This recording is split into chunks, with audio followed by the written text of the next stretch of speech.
Bonjour à tous chers élèves, on se retrouve de nouveau pour un schéma qui cette fois vient clore le chapitre sur les aménagements, et cette fois en s'intéressant donc à la deuxième partie, l'aménagement des territoires ultramarins. Concernant l'aménagement des territoires ultramarins, vous avez fait donc l'étude de cas sur la Guyane, d'ailleurs si vous ne l'avez pas encore faite, eh bien allez d'abord la faire, puis revenez pour voir cette vidéo. Concernant donc les territoires ultramarins, voici donc un schéma que je vous propose. Ce schéma, je vous conseille donc de visionner intégralement cette vidéo, puis de le reproduire dans votre cahier. Voici donc par rapport à l'aménagement des territoires ultramarins. Les territoires ultramarins vont avoir tout d'abord des caractéristiques communes. On en a vu plusieurs lors de la première sous-partie de cette partie consacrée aux territoires ultramarins. On va avoir en effet le premier d'entre elles, l'éloignement avec la métropole. C'est-à-dire que les territoires ultramarins, comme nous l'avons vu, sont des territoires qui sont éloignés, qui sont distants par rapport à la métropole française, et qui donc impliquent une augmentation du temps pour s'y rendre, et même en général une distance qu'il va falloir compenser, que l'État se doit de compenser.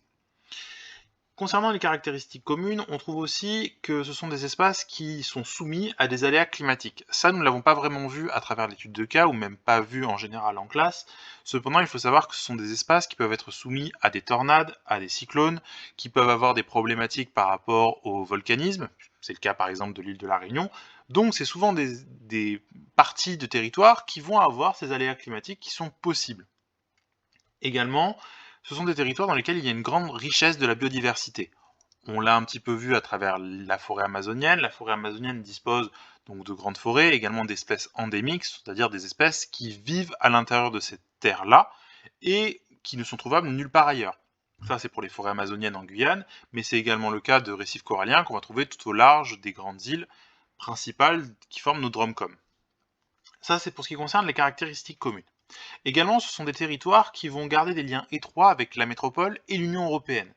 Et là-dessus, on va identifier 4 éléments qui le prouvent.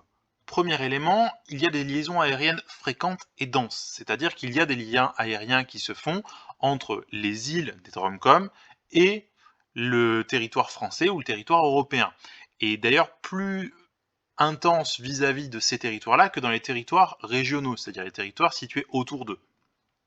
Également, on va trouver des emplois qui dépendent de la métropole. C'était le cas par exemple pour le centre spatial de Kourou en Guyane, ou alors le fait que dans ces États, on va trouver un emploi tertiaire très intense avec les fonctionnaires qui sont employés par l'État, et ce sont des emplois qui dépendent quasiment intégralement de la métropole ou de l'État français.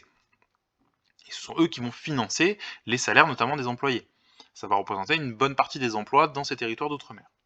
On va également trouver des aides de l'État et de l'Union européenne qui sont envoyées afin de compenser des problèmes ou des inégalités qui se trouvent dans ces territoires.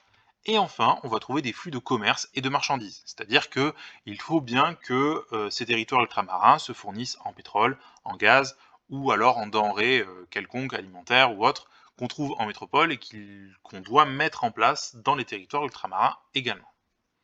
Enfin, dernier élément, les territoires ultramarins sont soumis à des aménagements spécifiques. C'est-à-dire qu'il y a des aménagements spécifiques qui doivent être mis en place dans le cadre de la continuité géographique, c'est-à-dire le fait qu'il faut que tous les territoires soient traités de la même façon en France. Et par rapport à ça, les aménagements spécifiques vont répondre à certains besoins, certains objectifs précis. Le premier d'entre eux est de réduire l'éloignement avec la métropole, c'est-à-dire qu'il faut que l'État mette en place des moyens afin de réduire les conséquences de cet éloignement sur les populations ou même sur les territoires en eux-mêmes. C'est le cas par exemple avec la mise en place de lignes aériennes, la construction de nouveaux aéroports, tout ça aidant à réduire l'éloignement entre les territoires de la métropole et les territoires d'outre-mer. Également, parmi ces aménagements spécifiques, on va avoir un autre objectif qui est celui de développer l'économie, c'est-à-dire en favorisant par exemple l'installation ou la création d'entreprises dans ces territoires, des aides financières ou des choses comme ça. Enfin, troisième élément, on va trouver une idée selon laquelle il faut réduire l'isolement régional de ces territoires, c'est-à-dire qu'il faut de plus en plus les intégrer dans la région autour d'eux, c'est-à-dire tous les pays alentours doivent avoir des liens commerciaux intéressants avec les territoires d'outre-mer.